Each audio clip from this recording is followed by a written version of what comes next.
He's not waking up. I'm like, what the heck happened to my father? What happened? Why is he not waking up?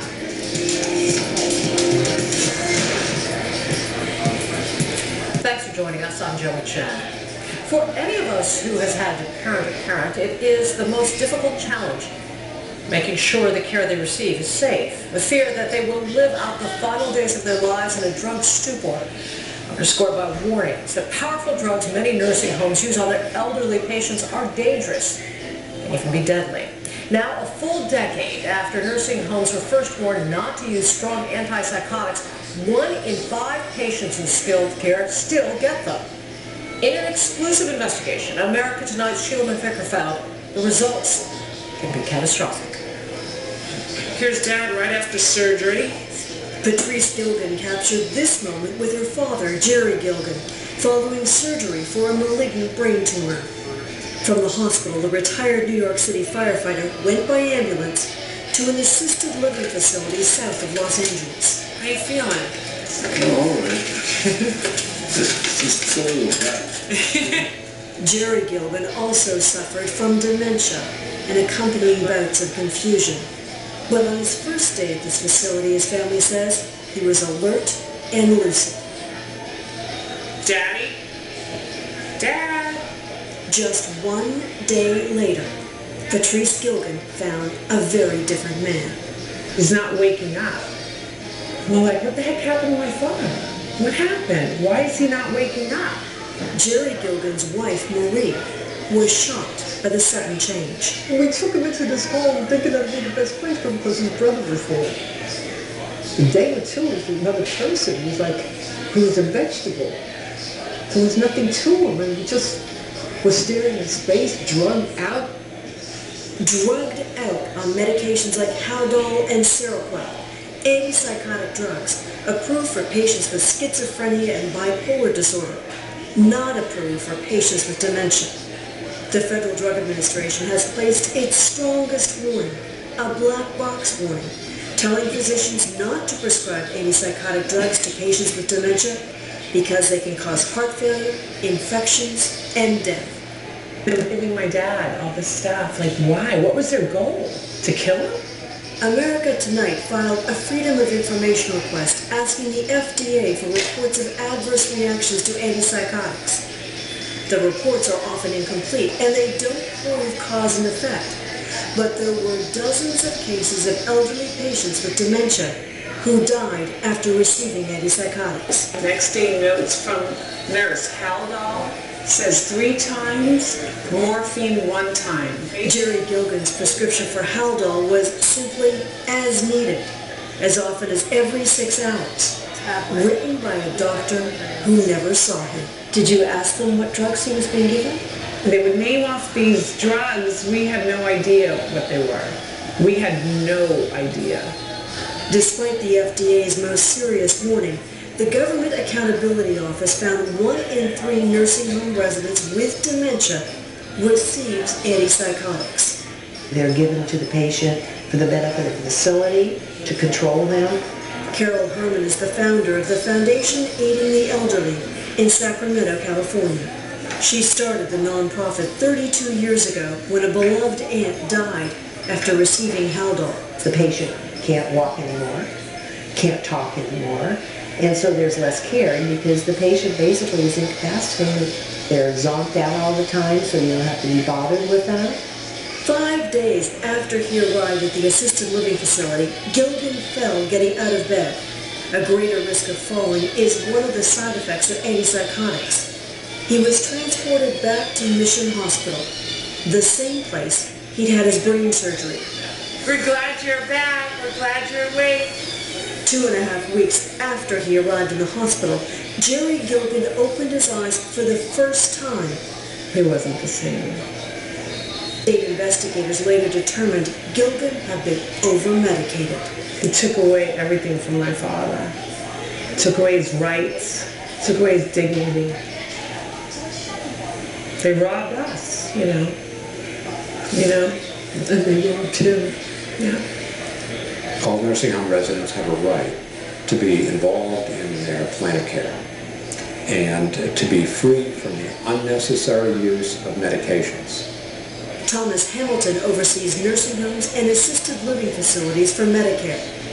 There's a body of research that has found a correlation between lower staffing levels and higher use of antipsychotics. But it's not only the level of staff. What's important, in addition to the level of staff, is the training of the staff, the understanding of staff, and the nursing home leadership. He says Medicare tracks the use of antipsychotics in each nursing home, with higher use decreasing the quality of care scores. The Medicare initiative has brought overall use in nursing home residents down from 24% to 20% nationally. But some homes still report that up to 70% of their patients are on antipsychotics. If Medicare is saying these drugs are bad, there's research showing clearly it could cause death. Why the hell is Medicare paying for it? It's like makes no sense to me. If Medicare would stop paying for it, then it wouldn't be administered. Why not stop paying for the drugs? We are working overall, not only in nursing homes, but we're looking at other settings, in addition to nursing homes, to figure out ways to reduce reliance on antipsychotic medications. We need to do much more, and that's what we are mobilizing to do. Janine Zizzo was an independent, alert, 82-year-old woman with a heart condition. After falling and hurting her back, she wound up here, Roseville Point Health and Wellness, near Sacramento.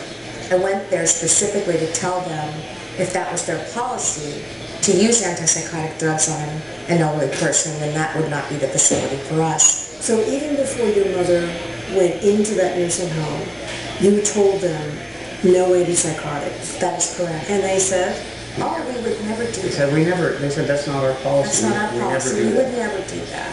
Yet within hours of arriving, Zizzo did receive an antipsychotic, an injection of Haldol.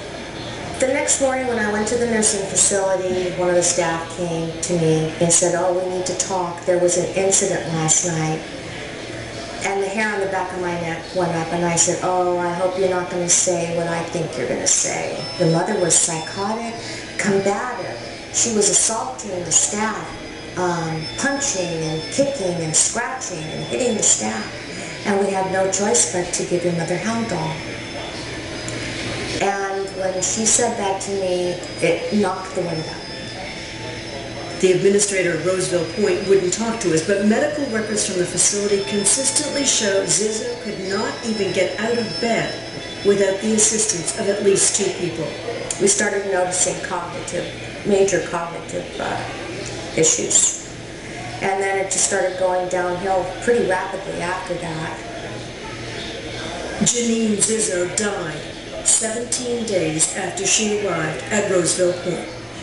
What persuades you that at the root of it was the Haldol that led to your mother's death? Because everything that went wrong with her started happening after the injection of Haldol. It's a huge problem, and people are just now starting to figure it out, that these drugs, these antipsychotics, are used for the convenience of overwhelmed staff. Instead of a gun or a knife or a bat, equally dangerous was a hypodermic needle full of Haldol. And even more egregious than a criminal that lay in wait in the bushes was somebody that did it to my mother in a position of trust. To me, that's worse.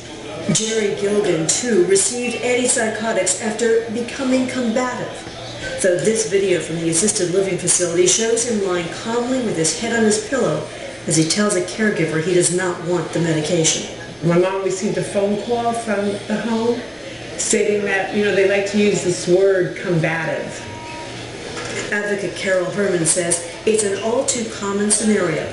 Doctors receiving calls in the middle of the night from nursing homes. They just listen to whatever the person at the other end of the phone, which is usually the director of nursing or the charge nurse, will call and say, Mrs. Smith is acting out. Prescribe something. And that won't prescribe an antipsychotic because it knocks them out. Nursing homes justify using the drugs to calm anxious, agitated residents who cause disturbances or pose a threat. But at Ecumen Pathstone Living in Mankato, Minnesota, they say there's another way. The nonprofit has reduced the use of antipsychotics from 18% to 6% of the residents. Shelley Cornish says the staff receives special training, paid for with a state grant. We truly do not believe in medications to manage behaviors. Behaviors like agitation or anxiety are seen as attempts to communicate, to be understood, not managed with chemical restraints. They're trying to get a message out. You just have to listen differently than you did in the past. Sometimes it's a matter of diverting attention. Cornish says one resident became distraught when she thought she heard a baby cry. On a whim, picked up a doll and said, here's the baby, why don't you hold the baby? And she held it for literally 2.5 hours, and she was completely fine. We've gotten a little more sophisticated than just our Cabbage Patch doll. So in this section, we have these babies, which are pretty real looking. It's got the real weight in the right spots of a baby. Oh my, it feels like you are holding a baby. Right. You just want to put this baby up against your shoulder. Right. Cornish says avoiding antipsychotics has given residents their lives back. You give back that gift of that loved one to the family members. And what I mean by that is if you're sleeping all day, you're not having relationships anymore.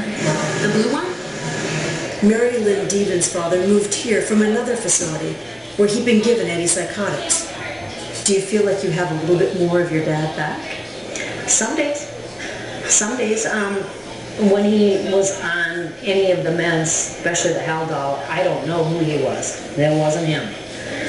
It wasn't him at all. Now, I mean, even when he doesn't know who we are, it's still him.